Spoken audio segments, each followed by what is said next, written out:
ఎక్కువగా మనకు ఈ పురుగుల బెడద అనేది ఎక్కువగా ఉంటుంది. అంటే రసం పీల్చే పురుగులు ఎక్కువగా వ్యాపిస్తూ ఉంటాయి. ఎందుకంటే వాతావరణం పొడిగా ఉండడము, తర్వాత వేడిగా ఉండడం వలన ఈ రసం పీల్చే పురుగుల బెడద మనకు అన్ని పంటల్లో గూడా ఎక్కువగా ఉంటుంది.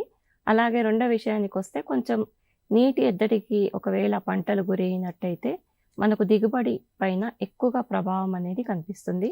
కావున కావున సరైన నీటి యాజమాన్యం గూడా ఈ వేసవిలో పండించే పంటల్లో చాలా అవసరము. తర్వాత మూడోది చూసుకున్నట్టయితే పక్షుల బెడద అనేది కూడా ఎక్కువగా ఉంటుంది.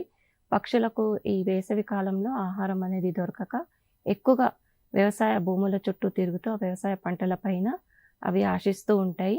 సో, ఈ 3 రకాలైనటువంటి ఆహ్, కొన్ని ఆహ్, కష్టాలనేవి రైతులు ఎదుర్కోవాల్సొస్తుంది. అయితే ఇవి మూడిటిని గూడా మనము అధిగమించేలాగా మన వేసవి కాలంలో పండించే పంటల్ని మనం పండించినట్టయితే మనకు దిగుబడులు తగ్గకుండా మంచి దిగుబడిని మనం ఆశించొచ్చు.